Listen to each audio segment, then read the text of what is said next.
네, 찬양을 어쩜 그렇게 잘하세요? 해방 이후에 처음 들어보는 찬양입니다. 네, 이 광주 동산교회는 참 이름부터 너무 좋은 것 같습니다. 네, 광주 아주 그냥 넓은 땅이라고 하는 그런 의미가 있는 것 같고, 그 다음에 이 동산교회 할 때 이 동산은 아마도 그 에덴 동산을 염두에 두고 지은 이름 같아요. 맞습니까? 근데 이 에덴이라고 하는 말의 뜻을 아세요? 너무 기분이 좋아요, 제가. 여러분이 모르니까. 모르니까 알려드리잖아요, 제가. 네. 이 에덴이라고 하는 말은 페르시아 말에서 유래했는데 놀랍게도 행복이라고 하는 뜻을 갖고 있어요. 에덴 동산은 행복 동산. 네. 제가 오늘 이 자리에 서서 여러분의 얼굴을 바라보니까 얼굴이 참 행복하게 보이세요. 네. 행복 동산. 얼마나 아름답습니까? 가끔 보면 이런 곳에 사는 분들도 있어요. 무슨 도에 사냐 하면 살기도 이 도에 살고 있고, 괴롭군, 죽으면 편하리 444번지에 사는 분들이 많아요. 네, 이런 분들은 어서 빨리 행복동산 산 7번지로 이사를 와야 되겠죠? 네, 이 동산교회가 행복동산인 줄로 믿습니다. 네. 한 3일 동안 여러분들과 말씀의 은혜를 나눌 때에 믿음에 굳게 서라 하는 이런 전체 주제를 이제 생각했습니다만은, 오늘 첫날은 내가 내 인생을 어떻게 살아갈 것인가, 이런 내용을 가지고 말씀의 은혜를 좀 나누려고 하고, 그 다음에 이제 내일은 우리가 이 공동체 안에서 아주 작은 기초 공동체는 가정이죠, 가정. 네, 우리 가정 안에서 또 교회 공동체 안에서 내가 속한 이 공동체 안에서 우리가 어떤 모습으로 살아가면 좋을까, 이런 내용을 좀 말씀드리려고 하고, 그 다음에 이제 세 번째 날은 우리 모두가 다 가는 길입니다. 그게 바로 죽음의 길이죠. 근데 이제 제가 내일 모레 다 말씀을 드리겠습니다만은 웰 다잉, 잘 죽는 거. 네. 근데 그 전에 이제 우리가 웰빙에 대해서 너무나 관심이 많죠. 네, 잘 살아야 되겠다. 그런데 웰 다잉을 전제로 하지 아니하면 절대로 웰빙을 이룰 수가 없어요. 우리가 뭐 20년 뒤에 30년 뒤에 언젠가는 우리가 그 죽음의 길로 다 가겠지요? 근데 그 죽음의 순간을 지금으로 갖고 와야 돼요. 그걸 지금으로 갖고 오면 우리 삶이 달라질 수가 있어요. 너무너무 중요한 주제, 이 내용을 가지고 이제 마지막 날에 여러분들과 함께 은혜를 나누고자 합니다. 어떻게 기대가 되십니까? 네. 저도 혼신을 다해서 여러분에게 말씀을 전하고자 합니다. 너무나 귀하게 이번에 10주년 되셨다고 제가 들었습니다. 네. 그리고 또 한 강사를 초청해서 3일 동안 부흥회 하는 거는 제가 또 처음이라고 들었어요. 네. 제가 뽑혀서 영광이죠. 네. 이렇게 귀한 기회인데 저도 혼신을 다해서 여러분에게 말씀을 전할 것이고, 여러분들도 뭐 누가 전하든지 간에 정말 우리 인생을 바꿀 수 있는 그 터닝 포인트는 한순간에 우리에게 찾아올 수도 있어요.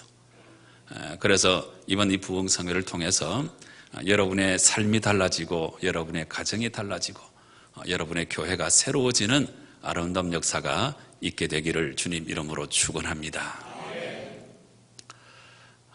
오늘 이렇게 와서 첫 시간에 여러분들을 만나 뵙게 됐는데 참 이 교회 분위기도 너무 좋고 찬양도 또 너무 잘하시고 뭐 해방 이후에 처음 들어보는 찬양도 하시고 네. 그래서 제가 오늘 첫 시간에 아주 귀한 인사말 하나 알려드리고 이제 말씀 속으로 들어가려고 합니다. 제가 이 인사말을 알려드리면 여러분이 그렇구나 이 박수를 치실 거예요. 뭐 무릎을 치시거나 네, 너무 기가 막힌 인사말인데 제가 다른 데 가면 잘 안 알려줘요. 오늘 이 동산교회 행복동산에 오니까 저도 너무 기분이 좋아져서 이 인사말 여러분에게 알려드리는데 그 인사말이 뭐냐 하면 네, 원더풀 이런 인사예요. 박수를 안 치시네. 근데 뭐 아무것도 모르시고 또 박수를 치세요. 원더풀. 이제 이게 무슨 뜻이냐 설명을 드리면 진짜 무릎을 치실 거예요. 원더풀. 원하는 것보다 더 잘 풀리세요.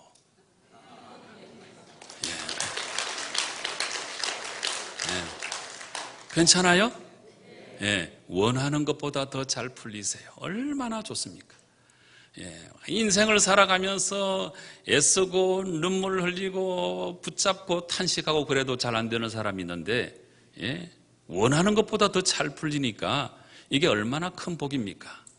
우리 광주 동산교회 성도 여러분의 삶이 원더풀 되시기를 주님 이름으로 축원합니다. 로마서 8장 28절에 나와 있어요. 이미 하나님을 사랑하는 자 곧 그의 뜻대로 부르심을 입은 자들에게는 어떻게 해요? 모든 것이 다 합력하여 선을 이루느니라. 이 그리스도인의 삶이에요. 우리는 승리하게 되어 있어요. 최후의 승리는 우리의 것입니다. 적어도 이 사실을 믿고 살아가야 인생이 얼마나 힘듭니까? 이 힘든 인생을 우리가 넉넉히 이기며 나아갈 수가 있지 않겠습니까? 이런 의미에서 이 원더풀 참 귀한 인사죠. 옆 사람 앞뒤로 우리 인사 한번 하십시다. 원더풀 은혜 많이 받으세요.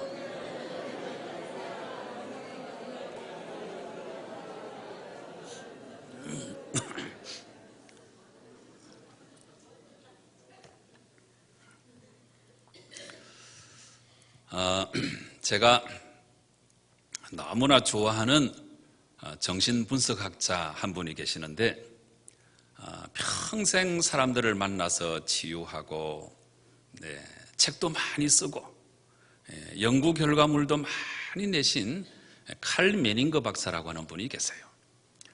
근데 이분이 거의 인생 말년에 자기의 임상 경험들, 자기의 연구 결과 이런 거를 다 종합해서 아주 중요한 문장을 하나 남겼어요.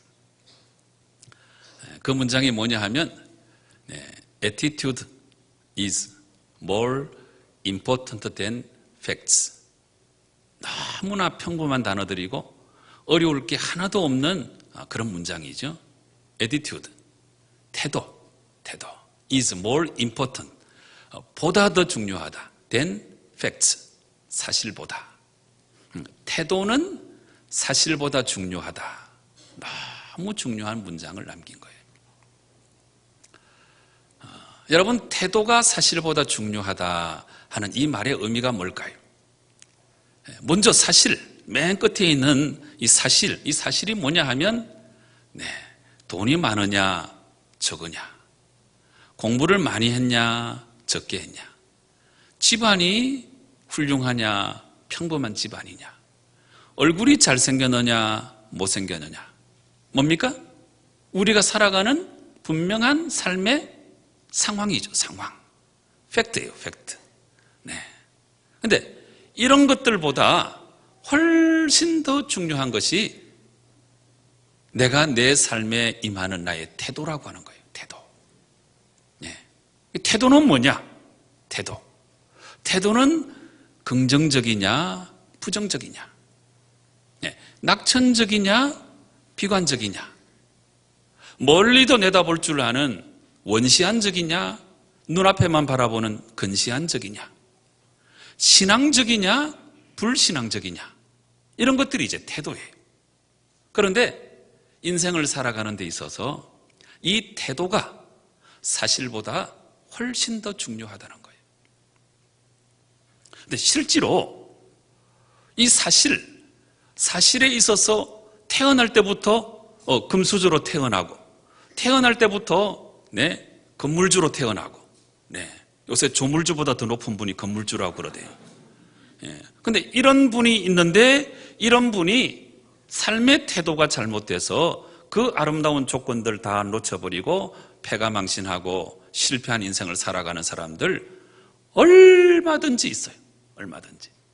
반대로 참 힘들고 어렵고 탄식할 수밖에 없는 그런 상황 속에 태어났지만 그 사람의 삶의 태도가 근실하고 그 사람의 삶의 태도가 긍정적이고 적극적이고 창조적이고 멀리 내다볼 줄 알고 이런 태도 때문에 참으로 귀하고 아름다운 삶을 살아가는 사람도 얼마든지 있는 거예요. 결국은 우리가 좋은 조건, 좋은 상황 속에 있다고 무조건 삶을 성공적으로 살아가는 것이 아니고, 내가 지금 어떤 삶의 태도로 살아가는가, 내 삶의 태도에 따라서 내 인생 전체가 새롭게 디자인되고 새롭게 결정이 된다는 사실이에요. 그래서 Attitude is more important than facts라고 하는 이 문장은 또 바꿀 수가 있어요. Life is all about attitude. 무슨 뜻입니까? 결국에 인생은 그 사람의 태도에 달려있다, 이 말이에요. 신앙도 하나의 태도예요. 신앙도.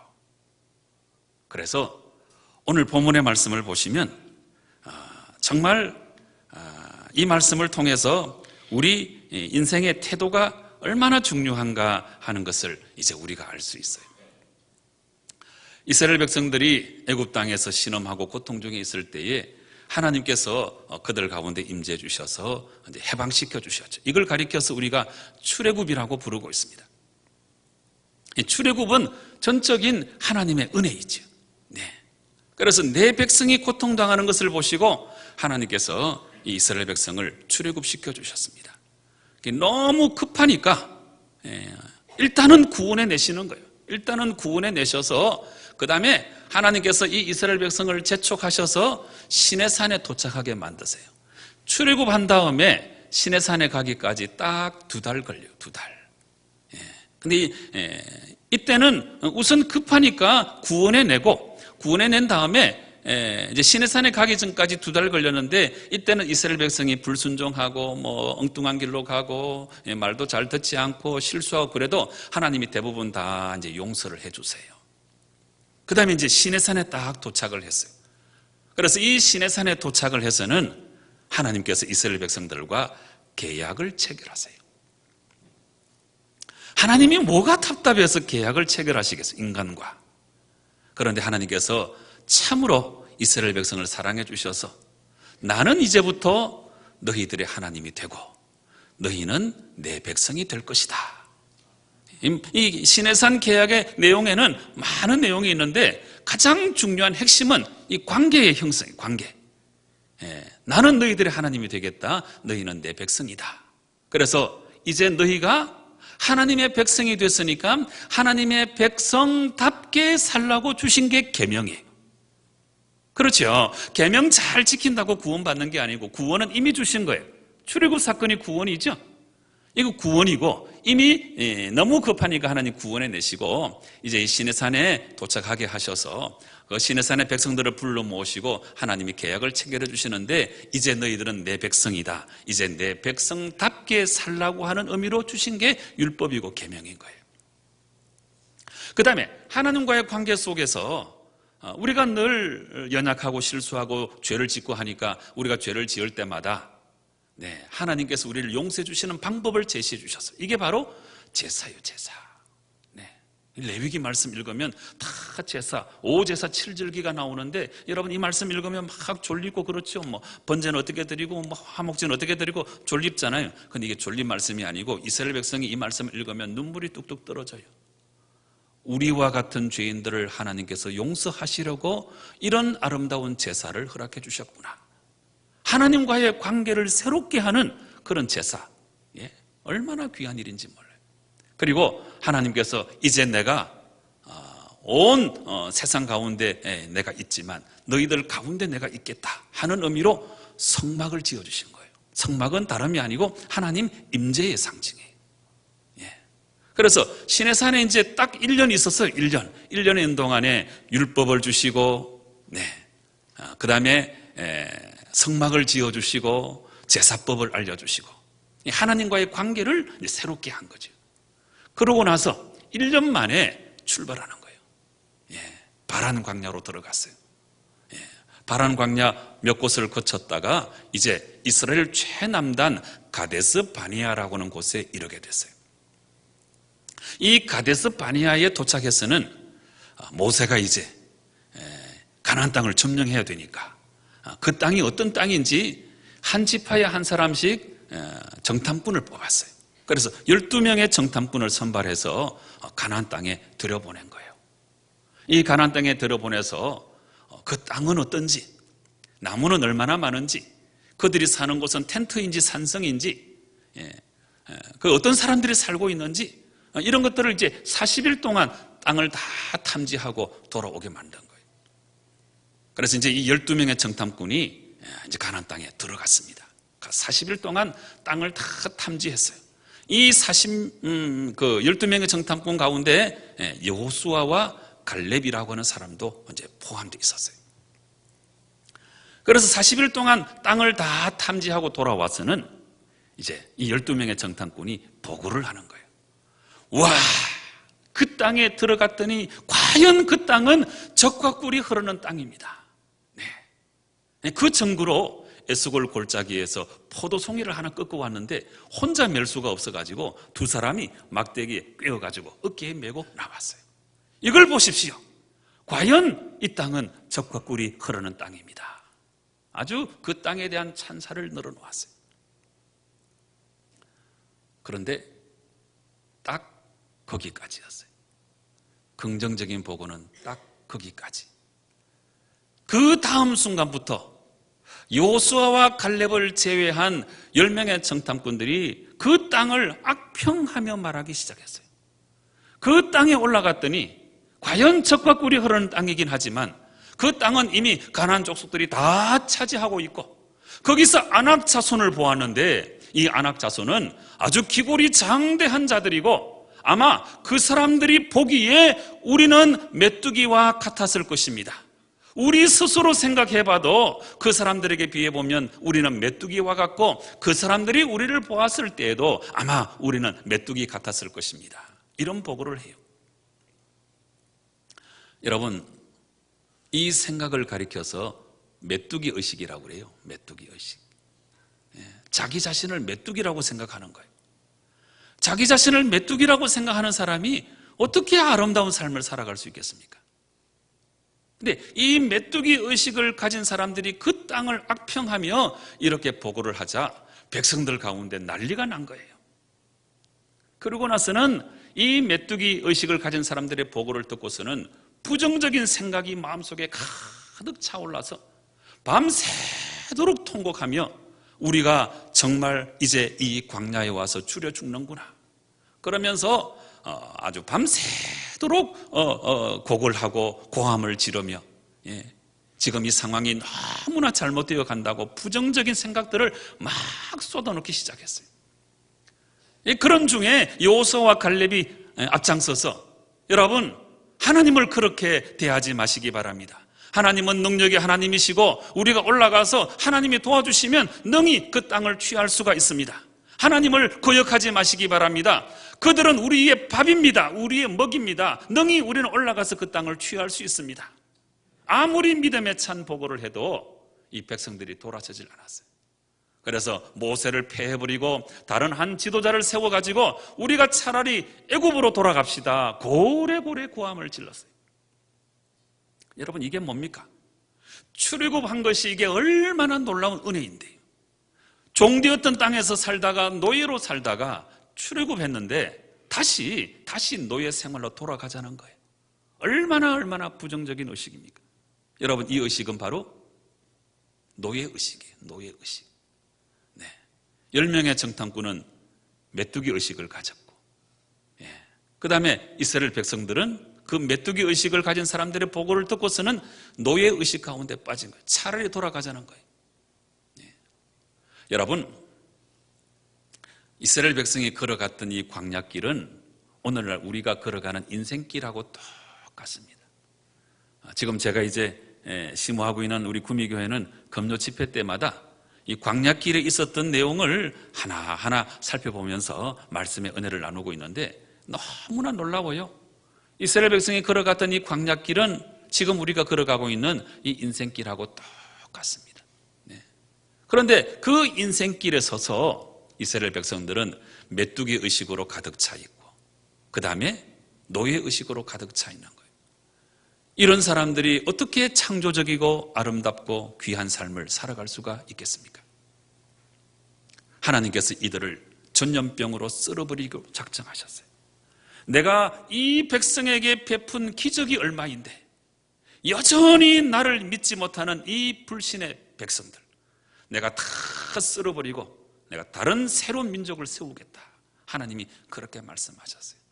또 모세는 중보자 아닙니까? 하나님 그렇게 하시면 하나님의 영광이 가리우십니다. 이 백성을 용서해 주시옵소서. 간절한 마음으로 중보 기도해서 하나님께서 그 진노는 거두셨지만 그 말씀 끝에 하나님께서 이제 이런 말씀을 하셨어요. 나를 믿지 못하는 불신의 백성들, 이 백성들은 가나안 땅에 들어가지 못한다.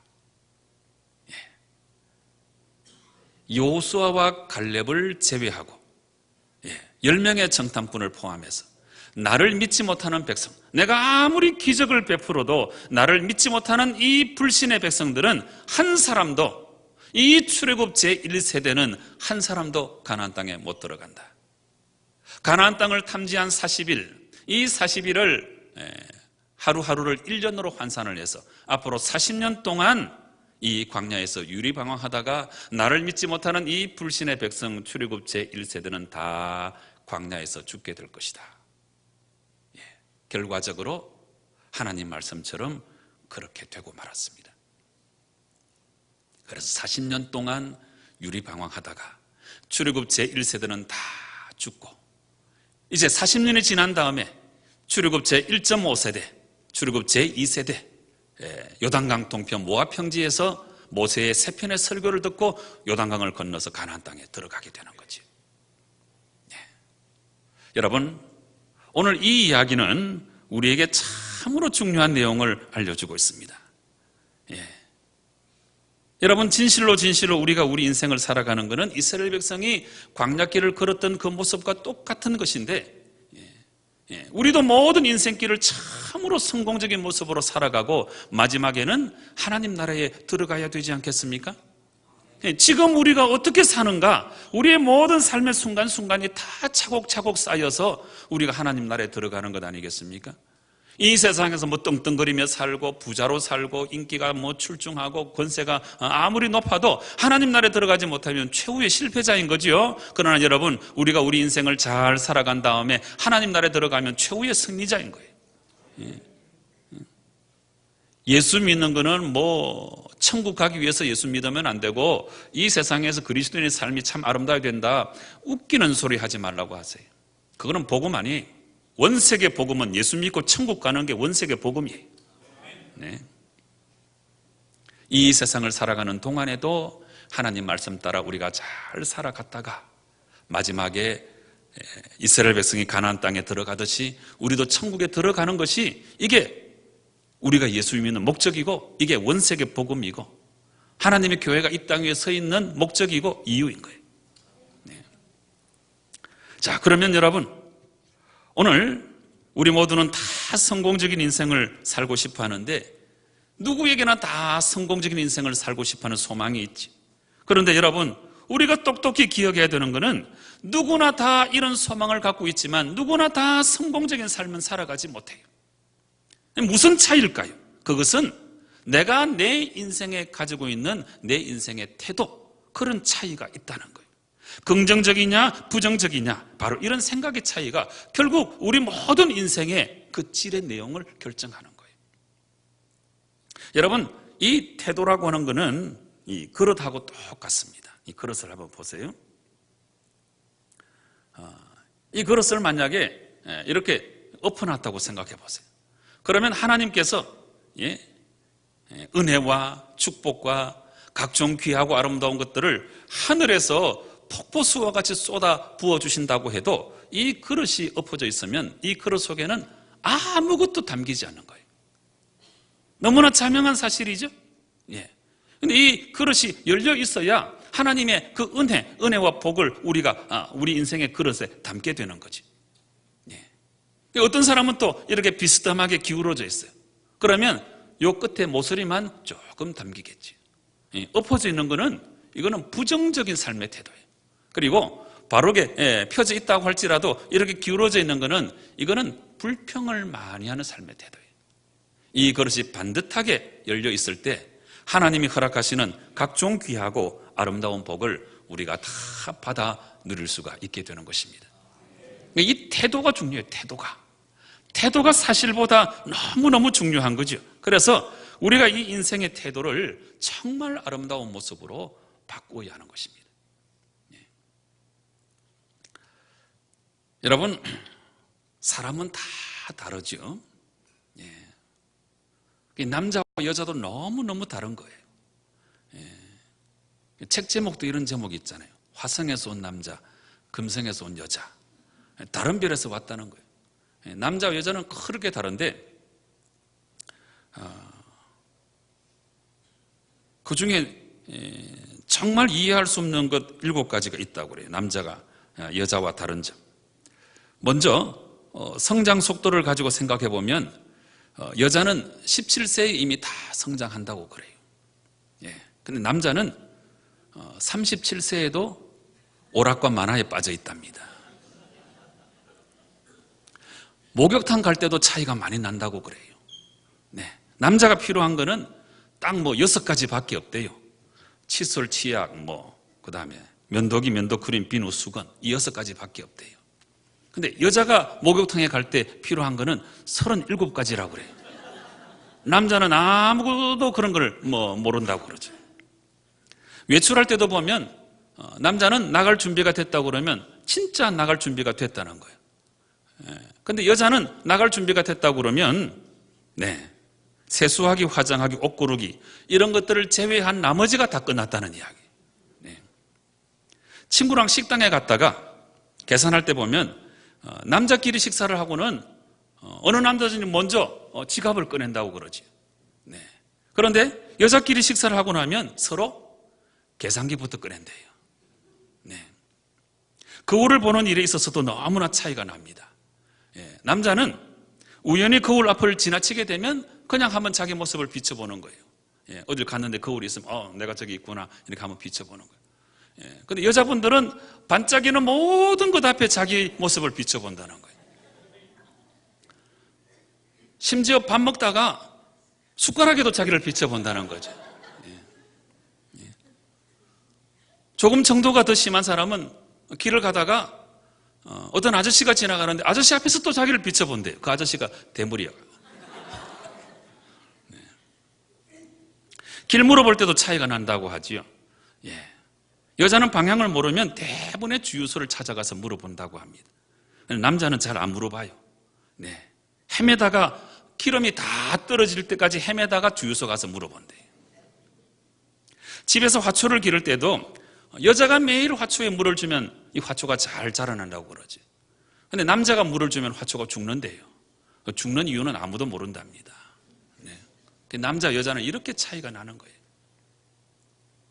그런데 이 남자와 여자의 차이도 엄청난 차이가 있는데, 그런데 모든 사람들이 살아가는 삶의 태도에 있어서도 너무나 큰 차이가 있는 거예요. 여러분, 안 된다고 생각하고 살아가는 사람이 있어요. 이런 사람이 아름답고도 성공적인 삶을 살아갈 수가 있겠습니까? 그러나 된다고 생각하면 되는 거예요. 된다고 생각하면 나도 더 큰 힘이 생기고 이런 사람을 하나님이 도와주시는 줄로 분명히 믿습니다. 내가 가만히 있으면 하나님도 가만히 계신다, 이런 말이 있어요. 내가 내 인생을 아름답게 살아가려고 힘쓰고 노력하고 긍정적인 삶의 태도를 가져야만 이런 사람을 하나님이 도와주시는 거예요. 우리 속담에도 나와 있어요. 하늘은 스스로 돕는 자를 돕는다고. 그런데 안 된다고 생각하는 사람이 무슨 자기 인생에 아름다운 것을 이루며 살아갈 수가 있겠습니까? 하나님은 기꺼이 하려고 하고, 하나님은 하나님의 도움을 구하는 사람들, 긍정적인 사람들, 창조적인 사람들, 적극적인 사람들을 도와주시고 더 아름다운 성취를 이루신다는 사실을 여러분 분명히 기억하시기를 바랍니다. 수천 수만 톤의 배가 있어요. 이 수천 수만 톤의 배가 있어도 이 배를 움직이는 것은 그 배 꽁문에 있는 아주 조그만 방향키죠. 그래서 우리 인생도 마찬가지예요. 안 된다는 쪽으로 인생의 방향키를 설정하고 나아가면 그 인생은 안 되는 쪽으로 흘러가는 거예요. 그렇지만 된다는 쪽으로 긍정의 방향키를 설정하고 나아가면 그 배는 긍정의 방향으로 나아가는 거예요. 여러분, 이 모든 것은 우리에게 이 태도가 얼마나 중요한가 하는 것을 우리에게 잘 알려주고 있습니다. 이 긍정적인 삶의 태도, 너무 중요한 거예요. 요즘은 이 상담학이 아주 그 저변을 많이 이제 확대하고 있어요. 상담학 그러면 마음적으로 이렇게 상처 있는 사람들, 또 정신질환이 생긴 사람들 이렇게 잘 상담해서 이제 고치는 걸로 그렇게 생각하고 있는데, 근데 이제 이 상담이 지평을 넓혀서 이제 정상적인 상황에 있는 사람도 우리가 더 잘 도와주어서 아름다운 삶을 살아가도록 하자 하는 쪽으로 이 상담의 방향이 이제 많이 이제 확대되고 있어요. 그래서 이제 여러 가지 내용이 생겨나는데 그 중에 한 가지가 이제 행복학이라고 하는 게 있어요. 행복학. 네. 자, 그러면 여러분들에게 질문을 드리겠습니다. 남자가 행복할까요? 여자가 행복할까요? 네. 남자가 더 행복을 많이 느끼는 것 같아요? 여자가 행복을 더 많이 느끼는 것 같아요?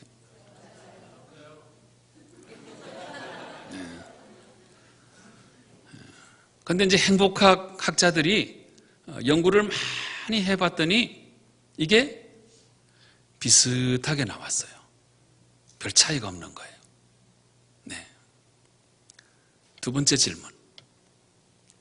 어른들이 행복할까요? 어린 아이들이 행복할까요? 네. 그런데 행복학 학자들이 또 이걸 연구했는데 놀랍게도 이것조차도 비슷하게 나온 거예요. 또 질문 드릴게요. 돈이 많은 사람이 행복할까요? 가난한 사람이 행복할까요?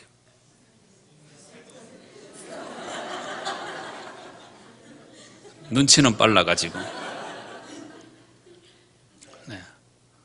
근데 돈이 많은 사람이 행복할 것 같으죠? 근데 이것조차도 비슷하게 나왔어요. 네. 결혼한 사람이 행복할까요? 결혼 안 한 사람이 행복할까요? 자동이에요. 근데 이 점에 있어서는 결혼한 사람이 결혼 안 한 사람보다 조금 더 행복한 걸로 나왔어요. 사실은 이것도 비슷한 거지. 그래서 행복학 학자들이 딜레마에 빠진 거예요. 딜레마에.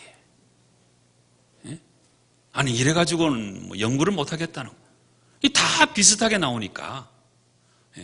그래서 행복학 학자들이 고민하다가 이 연구의 방법을 바꾼 거예요. 누가 행복하냐 이렇게 연구를 하다가 이제 방법을 바꿨어요. 방법을 바꿔서는 행복하다고 느끼는 사람들만 따로 모아가지고 연구를 했어요. 그래서 이제 한참 동안 뭐 연구를 했어요. 쌍둥이 연구도 하고 뭐 여러 가지 방법으로 연구를 해가지고 행복하게 그 연구 결과가 나왔는데, 행복하다고 느끼는 사람들은 그렇지 않은 사람들보다 아주 독특한 심리 구조를 갖고 있더라. 이걸 발견한 거예요. 그 독특한 심리 구조가 뭐냐? 행복한 사람들은 대부분 다 긍정적이었다 하는 거예요. 네. 여러분, 굉장히 중요한 연구 결과예요. 제가 간단하게 한 5분 동안 이 말씀을 들었습니다만 제가 책을 수십 권을 읽었어요. 행복학 책들을 수십 권 읽고 연구를 해보니까 결국은 행복하다고 느끼는 사람은 독특한 심리 구조를 갖고 있는데 이 사람들은 굉장히 긍정적이었다 하는 거예요. 이 결과는 우리에게 뭘 알려줍니까? 긍정적인 사람이 행복하게 살아갈 확률이 아주 높은 거예요. 네. 헬싱키 대학의 심리학자 에로넨 교수라고 하는 분이 계시는데 이분이 또 이런 연구를 해봤어요. 학생들이 이렇게 이제 많이 그 강의를 하는데 모여들었잖아요. 그래서 이제 만화 그림을 이렇게 보여줬어요. 거기 이제 캐롤이라고 한 여성이 텔레비전을 보고 있는 그림이에요. 그리고 이제 그 밑에는 그 자막을 하나 써놨어요. 캐롤은 텔레비전을 보고 있어요. 그 다음에 이제 두 번째 그림을 보여줬어요. 그 두 번째 그림은 이제 이 캐롤의 얼굴을 크게 이제 클로즈업하고 그 밑에는 캐롤은 이제 숙제를 해야 돼요. 이런 이제 그림을 보여줬어요. 딱 객관적인 두 개의 그림을 보여줬어요. 이 그림을 보여주고 학생들에게 질문을 한 거예요. 캐롤이 숙제를 잘 했을 것 같습니까? 숙제를 잘 못했을 것 같습니까? 이걸 이제 질문을 한 거예요. 그럼 어떻게 했습니까? 어떤 학생들은 캐롤은 너무너무 게으르고 저 얼굴만 봐도 그 게으름이 뚝뚝 묻어나는데 아마 숙제도 안 하고 계속 텔레비전 보다가 그냥 F학점을 맞았을 것이다. 이렇게 이제 대답하는 사람이 있었어요. 또 어떤 사람은 캐롤은 아주 현명한 여성이고 자기 그 시간을 딱 절제해서 텔레비전 딱 볼 거 보고 일어나서 방으로 가서 열심히 숙제해가지고 좋은 성적을 받았을 것이다. 여러분, 이 두 개의 그림은 중성적인 그림이죠. 여기 뭐 어떤 편견이나 그런 게 아무것도 없죠. 딱 객관적이고 중성적인 그림 두 개를 보여주는데 어떤 학생들은 캐롤을 부정적으로 평가했고 어떤 학생들은 긍정적으로 평가했어요. 얼마든지 이럴 수 있겠죠. 사람이 보기에 따라서 얼마든지 이렇게도 볼 수 있고 저렇게도 볼 수 있는 것이니까. 그런데 연구가 여기에서 끝났으면은 뭐 이거는 아무 의미가 없는 연구잖아요. 그런데 이 에로넨 교수님이 5년 뒤에 자기 반에서 그 대답을 했던 학생들을 다 추적해서 조사를 했어요. 놀라운 사실이죠. 다 추적해서 조사를 했더니 아주 놀라운 결과가 나왔어요. 놀라운 결과가. 이 캐롤은 숙제도 안 했을 것이고 게으르고 나태해서 아무것도 좋은 점수를 받지 못했을 것이다. 이렇게 평가를 한 학생들은 취직도 잘 못하고 있었고 결혼도 잘 못하고 있었고 빌빌거리며 살고 있었고 아무런 다른 사람에게 도움을 주지 못하는 정말 안타까운 삶을 다 살고 있었던 거예요. 뭐 그렇지 않은 사람도 한두 사람 있겠지만 대부분 다 그랬던 거예요. 그런데 놀랍게도 이 중성적인 그림을 보고 긍정적으로 평가했던 그 학생들은 좋은 직장에 취직해 있고 보란듯이 좋은 가정을 이루고 있고 자녀들 낳아서 건강하고 아름답고 행복한 삶을 살아가고 있었던 거예요. 그래서 이 에로넨 교수님이 이 법칙을 가리켜서 캐롤의 법칙이라고 그렇게 이름을 붙였어요. 여러분, 우리가 인생을 살아가는 데 있어서 긍정적이냐 부정적이냐 하는 이 삶의 태도는 우리 인생을 완전히 바꿔놓는 거예요. 놀랍게도 긍정적인 사람이 참 행복하고 귀하고 복되고 아름다운 삶을 살아가는 거예요. 그런데 이 내용을 가지고 하나님 말씀을 새롭게 들여다보았더니 하나님 말씀이 정말 긍정적인 말씀으로 가득 차 있는 것을 우리가 발견하게 돼요. 믿음이라고 하는 것 자체가 긍정이에요. 히브리서 11장 1절 말씀. 믿음은 바라는 것들의 실상이요 보이지 않는 것들의 증거니. 바라는 것들 아직 현실적으로 이루어지지 않았죠? 그런데 우리가 그 믿음을 가지면 그 바라는 것들이 우리 앞에 현실로 이루어진다고 히브리서 11장 1절에 말씀하고 있잖아요. 그런데 그렇게 바라는 것들이 이루어질 것이라고 믿는 게 믿음인가 동시에 이걸 심리학적인 용어로 말하면 이게 바로 긍정인 거예요. 긍정. 그렇게 될 것이라고 믿는 거, 이게 바로 믿음이고 이게 바로 긍정. 믿음 이꼴 긍정인 거예요. 놀라운 사실은 우리가 긍정의 믿음을 가지고 이런 태도를 가지고 살아가면 하나님도 이런 사람을 잘 도와주신다는 사실이에요. 하나님의 능력은 여러분 대단하지만 아무에게나 임하는 것이 아니고 긍정적인 믿음을 갖고 살아가는 사람에게 하나님의 더 크신 은혜가 임하는 줄로 분명히 믿습니다. 여러분, 믿음과 긍정의 사람은 하나님이 우리의 일모를 일출로, 근심을 찬송으로, 걱정을 기도로, 저녁을 아침으로, 절망을 소망으로, 환난을 평안으로 역전시킬 수 있다는 사실을 분명히 믿습니다. 믿음과 긍정의 사람은 비록 지금 아주 지독하고 처절한 고난과 고통의 문제들이 있다고 할지라도 결국에는 이 모든 것이 다 합력하여 선을 이루게 될 줄로 분명히 믿는 것입니다. 믿음과 긍정의 사람은 하나님께서는 고목에서도 꽃을 피우시고 사막에서도 물을 내시고 광야에서도 고기를 먹게 하시고 홍해석에서도 길을 내시는 분이심을 분명히 믿는 사람들이에요. 여러분, 우리가 믿는 하나님이 이미 긍정적인 하나님이세요. 여러분, 하나님이 만약에 부정적인 분이었다면 오늘 우리 가운데 살아남아 있을 사람 한 사람도 없어요. 그래도 내 백성이 잘할 것이라고 여러분들을 격려하고 사랑하고 지지하고 세워주시는 분이 우리 하나님 아니십니까? 우리를 구원해내시기 위해서 하늘 영광 버리시고 이 땅에 오셔서 십자가를 지시고 그 긍정적인 시각을 가지고 우리를 위해 죽어주신 분이 예수님 아니십니까? 지금도 성령께서 우리 안에 내주하셔서 내가 너를 도와주면 너는 분명히 잘할 수 있을 거야, 우리를 격려하고 또 세워주시는 분이 우리 성령님 아니십니까? 믿음은 긍정이에요. 믿음은 긍정. 믿음 이꼴 긍정이에요. 사랑하는 성도 여러분, 삼위일체 하나님이 긍정적인 하나님이신 것을 분명히 기억하시고 여러분도 이 긍정의 삶의 태도를 가지고 이제부터 살아가시기를 주님 이름으로 축원합니다.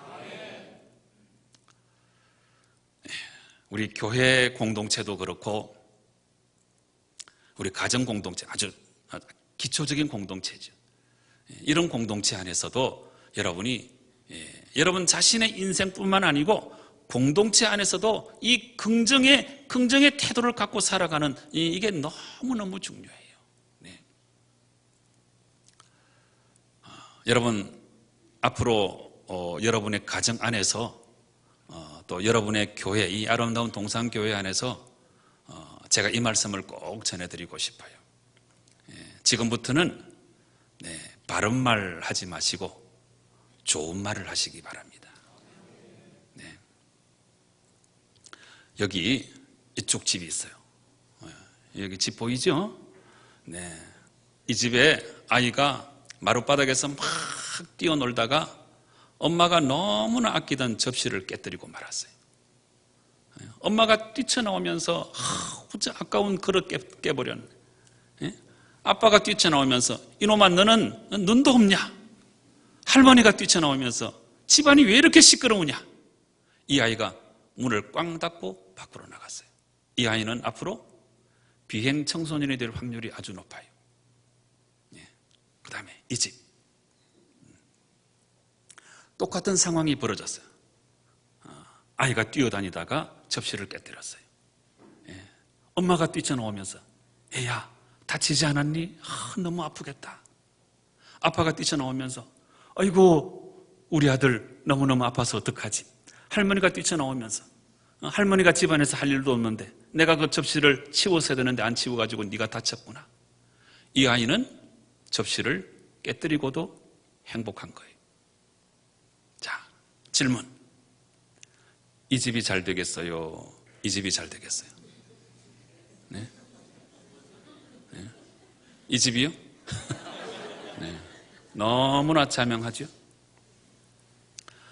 여러분, 꾸짖고 책망하고 나무란다고 사람이 절대 변하지 않는다는 것을 아셔야 돼요. 사람은 사랑하고 지지하고 격려하고 세워줄 때 변화가 된다는 사실입니다. 근데 우리의 가정 안에서나 하나님의 교회 안에서나 자꾸 바른 말을 하게 되면 그 바른 말이 상처를 줘요. 상처. 네. 바른 말을 누가 제일 좋아하는 줄 아세요? 굉장히 무서운 말씀인데, 바른 말을 누가 제일 좋아하고 누가 제일 잘하는 줄 아세요? 악한 마귀 사탄이 바른 말을 제일 잘해요. 왜? 악한 마귀 사탄은 항상 우리를 정죄하잖아요. 근데 정죄하려고 하면 거짓말 갖고 정죄할 수 없죠. 바른 말 갖고 정죄하죠. 검사는 정죄할 때 항상 정확한 사실 갖고 정죄하잖아요. 예? 너 거짓말했지. 너 마음속에 음란을 품었지. 나는 어젯밤에 네가 무슨 일을 했는지 다 알고 있어. 이거 다 바른 말이죠. 이 바른 말을 하기 시작하면 이 말이 정죄의 말이 되기가 쉽고, 이 정죄의 말은 상처를 주고 이 집안처럼 망하는 집안이 될 수 있어요.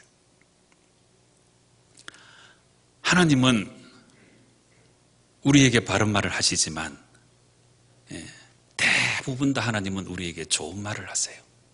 좋은 말. 저도 하나님이 좋은 말을 해주셔서 구미교회 부임해가지고 우리 사랑하는 장로님 몇 분 지금 이 시간 여기 참여해 주셨습니다마는 우리 장로님들의 격려 속에서 이만큼 목회를 할 수 있었던 거예요. 하나님께서 김 목사야, 너 힘들지? 힘을 내. 너는 할 수 있어. 너의 목회이기 이전에 구미교회 목회는 내 목회야.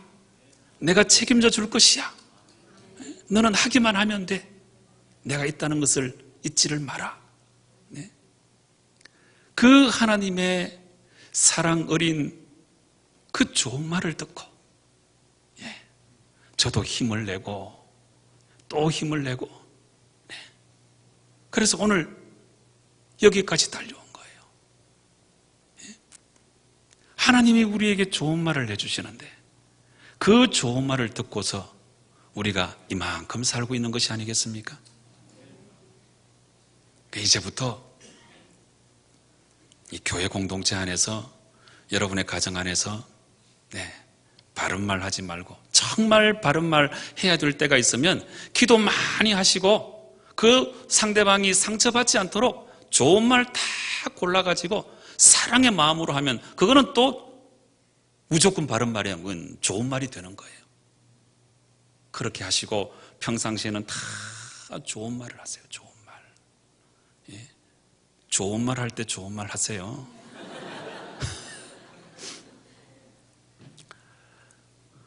교회 안에서 회의 같은 거 오래 하지 마시고 좋은 말 하시고 막 웃고 떠들고 수다 많이 떨고 그렇게 하세요. NCD라고 하는 유명한 개념이 있어요. 자연적 교회 성장론이에요. NCD. 자연적 교회 성장. 여러분 생각해 보세요. 어느 공동체에 갔더니 맨날 싸우고 지지고 볶고 바른 말을 하고 삿대질하고 이런 모임에 그 누가 가고 싶어 하겠어요? 안 가요, 사람들이. 사람들은 내가 갔더니 나를 반겨 맞아주고 웃고 사랑하고 섬기고 지지하고 격려하고 세워주는 이런 곳에 가고 싶어 하는 것이 아니겠어요? 전 세계 부흥하고 성장하는 교회를 이제 다 조사를 해봤더니 어느 교회는 이런 장점이 있고 또 어느 교회는 이런 장점이 있었어요. 그런데 부흥하는 교회들을 다 공통적으로 가지고 있는 장점이 하나 있었는데 그 공동체는 사랑이 넘치는 공동체였어요. 그런 교회는 자연적으로 성장한다는 거예요. 자연적으로. 오늘날 이 교회가 성장하기가 쉽지 않은데 이런 때에 이 교회의 빙하기를 맞이했을 때 우리가 근원으로 돌아가요. 근본으로 돌아가야 되는데 하나님의 교회의 본질, 사랑의 공동체의 본질을 우리가 회복하면 그런 교회는 여전히 부흥하고 성장하게 될 줄로 믿습니다. 그래서 여전도에 모이시면 꼭 해야 될 그런 내용은 꼭 하시지만 회의 같은 거 너무 오래 하지 마시고 웃긴 이야기 찾아와 가지고 막 웃고 그냥 깔깔대고 그러면 사람들이 지나가다가 저 사람들은 뭐가 저렇게 좋아서 요새 웃을 일이 없는데 저 사람들은 뭐가 저렇게 즐겁나하고 문을 열고 빼끔 들여다보고 그러다가 한 발 한 발 해서 하나님의 교회에 이렇게 나오게 될 거예요. 부흥하고 성장하는 교회는 하나님의 사랑이 차고 넘치는 교회가 부흥하고 성장하는 거예요. 이런 의미에서 제가 웃긴 이야기 몇 개 하나 해드릴게요.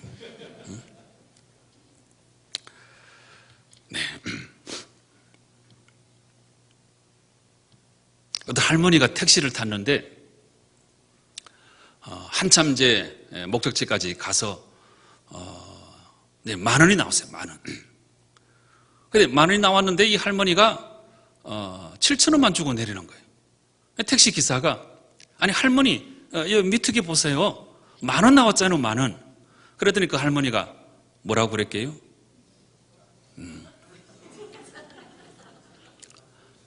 그 탈 때부터 3,000원 찍혀 있더구만. 그런 거예요.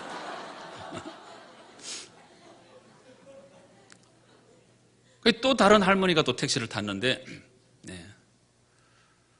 또 열심히 이제 달렸다가 이제 10,000원 나왔어요. 10,000원. 근데 이번에는 이 할머니가 5,000원만 주고 내리는 거예요. 아니, 할머니 미특이 보세요. 10,000원 나왔잖아요. 5,000원만 주시면 안 되잖아요. 그랬더니 그 할머니가 이렇게 말을 했대요. 자네하고 나 두 사람 타고 왔잖아.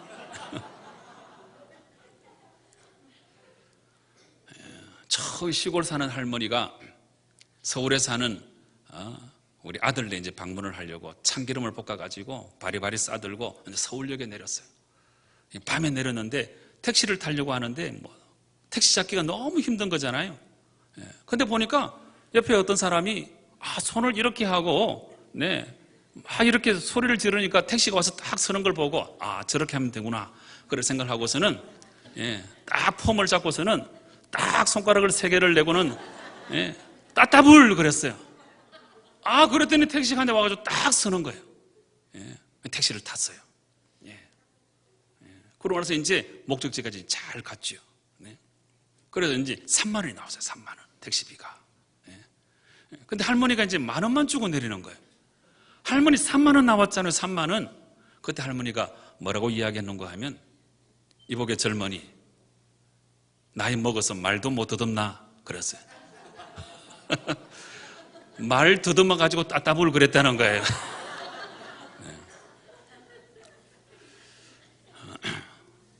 제가 이제 웃긴 이야기 하는데도 웃지를 않는 사람은 정신에 뭔가 문제가 있는 사람이거든요.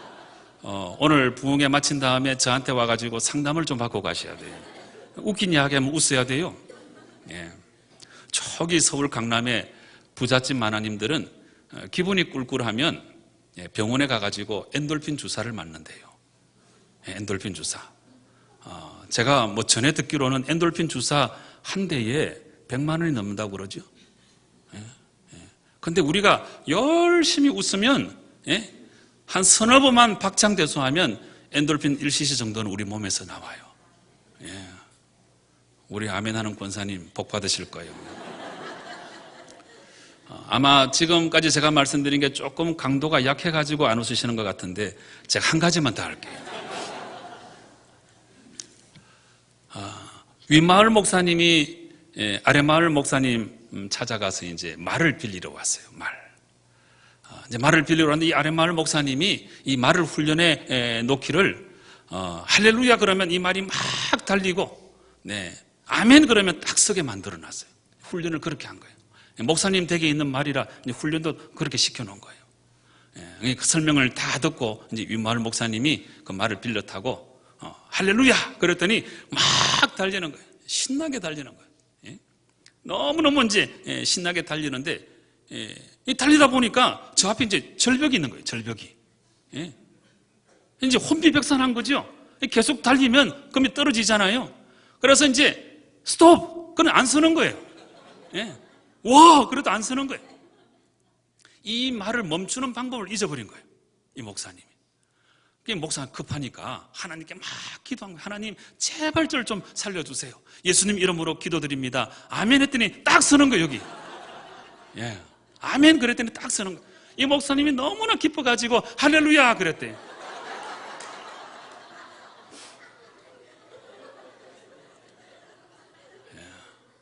여러분, 이렇게 열심히 웃으시고 긍정적으로 살아가시면 여러분이 행복하시고 여러분의 인생도 더 아름다운 인생이 될 줄로 믿습니다. 네. 제가 장신대 가서 강의를 하는데 우리 아까 임도환 목사님 말씀하셨죠? 우리 박사과정 학생들이 한 10몇 명 있는데 제일 훌륭한 학생, 참 우리 장로님들 너무 훌륭하셔서 정말 좋은 목사님을 잘 모시고 오셨어요. 그 10몇 명 학생 중에서도 공부도 제일 열심히 하시고 토론도 열심히 참여하시고 또 성격이 아주 밝으시잖아요. 벌써 이 얼굴 표정 보면 알잖아요. 저도 표정이 괜찮지요? 저보다 표정이 더 좋으신 것 같아요. 근데 장신대 가서 강의를 해보면 박사과정 강의할 때도 있고 또 석사과정 강의할 때도 있는데 아무리 웃긴 이야기도 잘 안 웃어요. 이 목사님들이 주일날 너무 사역을 열심히 해서 그런지 월요일 되면 뭐 지치고 힘들어서 그런지 진짜 웃긴 이야기 해도 안 우는 거예요. 그래서 이제 제가 강의하면서 웃긴 이야기도 하고 제가 한번 딱 마음이 별로고 방금 이 윗마을 목사님 아랫마을 목사님 이 이야기를 이제 딱 했거든요. 한번 웃겨보려고 제가. 또 제가 강의를 하면서 이 목사님들 웃게 하는 것도 또 제 사명이잖아요. 그래서 이제 윗마을 목사님 아랫마을 목사님 이 강의를 이제 이 이야기를 했더니 웃긴 웃어요. 근데 이렇게 웃더라고요. 제 얼굴 보세요. 가만히 있다가 아멘 할 때 딱 섰다고 할렐루야 그래서 그 이야기까지 딱 마쳤을 때 웃긴 웃는데 이렇게 웃어요.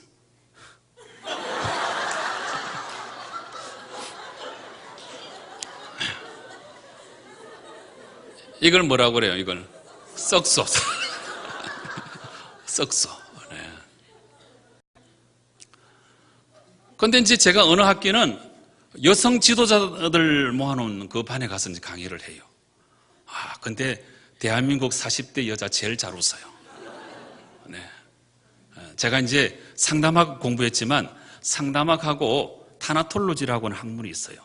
죽음학이에요, 죽음학. 제가 이제 내일 모레 이야기할 거예요. 근데 이 타나톨로지 죽음학에 대해서도 이야기하는데 막 깔깔대고 막 웃고 그래요. 진짜 잘 웃더라고요. 근데 우리나라의 여성이 남성들보다 평균 7년 이상을 더 오래 살아요.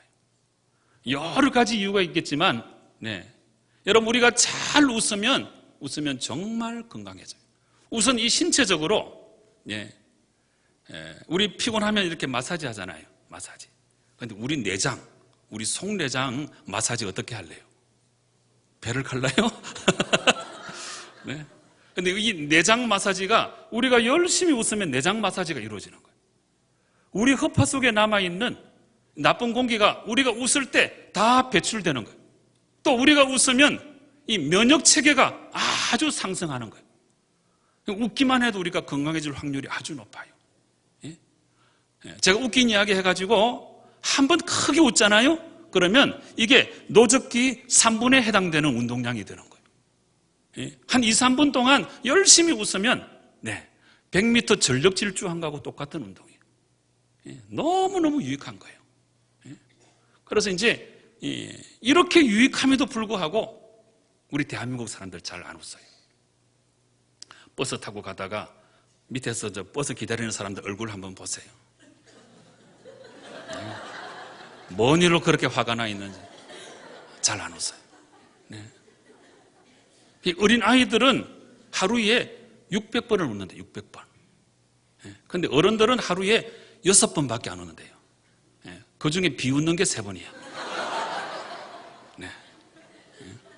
근데 이 웃음학 학자들이 연구를 해봤더니 우리 신체적으로도 건강해지고 웃으면 우리 머리에서 이 뇌세포에서 정말 중요한 2가지 물질이 나오는데 엔돌핀, 두 번째 엔케팔린 이런 물질이 나오는데 엔돌핀은 마약 성분보다 200배 효과가 있어요. 엔케팔린은 300배 효과가 있어요. 근데 우리가 한 몇 분 동안만 막 그냥 박장대소하고 웃으면 엔케팔린, 또 엔돌핀 이런 게 막 분비가 되는 거예요. 아까 말씀드렸잖아요. 강남에 저 부자 만화님들 병원에 가가지고 엔돌핀 주사 한 대 맞는데 100만 원이 넘는다는 거예요. 오늘 제가 예배 마치고 저 밖에서 있을 테니까 저한테 100만 원씩 주고 가셔야 돼요. 지금 오늘 웃은 것만 해도 한 10번 이상 웃었잖아요. 그런데 이 웃음학 학자들이 연구를 해보니까 아주 놀라운 사실은 억지로 웃어도 이 웃음의 효과가 똑같아요. 그래서 이제 예배 마치고 돌아가시면서 긍정의 마인드를 딱 마음속에 장착하시고 이제부터 내 인생을 나는 긍정적으로 살아간다, 나는 웃으며 살아간다, 이렇게 마음속에 잡수시고 그냥 허허실실 막 웃으며 가세요. 막 웃으며 지나가는 사람이 우리를 보고 돌았나 그러면 까꿍 그러고 또 웃으세요. 그냥. 놀랍게도 사랑하는 사람들과 함께 웃으면 웃음의 효과가 33배래요. 놀랍잖아요. 윌리엄스라고 하는 사람이 유명한 말을 남겼어요. 행복하니까 웃는 것이 아니라 웃으니까 행복해진다. 가만히 생각해 보면 금과 같은 말씀이에요. 금과 같은 말씀. 여러분, 이 세상에 행복해서 웃는 사람이 누가 있겠어요? 누가? 없어요. 다 힘든 거예요. 다 힘든 거예요. 그런데 우리가 자꾸 웃다 보면 행복해지는 거예요. 우리 뒤에는 하나님이 계시잖아요. 힘들고 어려울 때는 오른손을 이렇게 들어보세요. 하나님 어디나 계시지만 내가 힘들고 어려울 때 내 오른손을 붙잡아 주시는 내 오른쪽 머리 위에 하나님이 계신다고 생각하시고 하나님 손을 붙잡고 웃으며 긍정적으로 그렇게 살아가시면 돼요. 한 번밖에 없는 인생인데 얼굴 찡그리지 마시고 부정적으로 생각하지 마시고 너무 바른 말 하지 마시고 좋은 말 하면서 웃으면서 행복하게 그렇게 여러분의 인생을 살아가시기 바랍니다. 아까 갈렙 이야기 했잖아요. 다시 갈렙 이야기로 돌아옵니다. 가데스 바네아 반역 사건이 있고 난 다음에 45년이 지났어요. 그때 여호수아와 갈렙 두 사람만 긍정적인 보고를 했잖아요. 하나님 말씀하신 것처럼 출애굽 제1세대는 40년 유리방황하다가 광야에서 다 죽었어요. 오직 두 사람만 가나안 땅에 들어갔어요. 40년 지났죠? 그 다음에 요단강을 건너가지고 가나안 땅 정복 전쟁을 5년 동안 벌였어요. 처음에 중부 공격, 두 번째 남부 공격, 세 번째 북부 공격, 거점을 다 확보했어요. 그러고 나서 이 여호수아가 백성들을 다 불러 모으고 땅을 나누어 주기 시작했어요.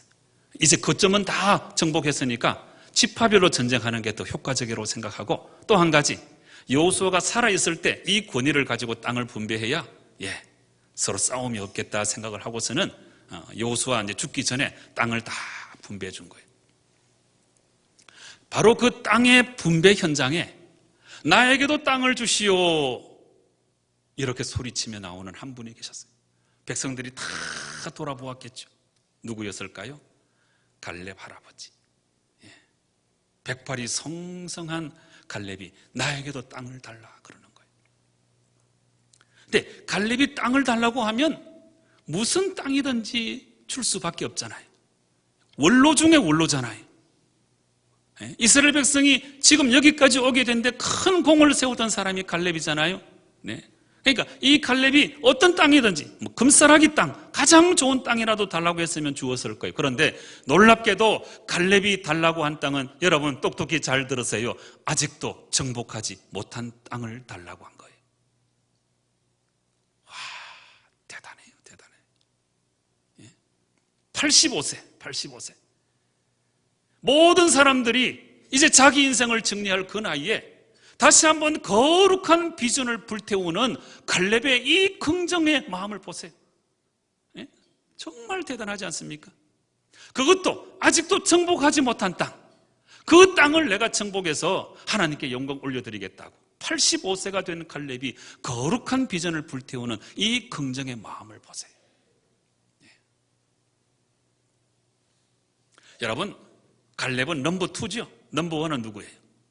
여호수아는 민족의 지도자가 되어 있고, 갈렙은 넘버 2잖아요. 그런데 이 넘버 2가 항상 문제예요. 넘버 2가 내면이 굉장히 허약해요.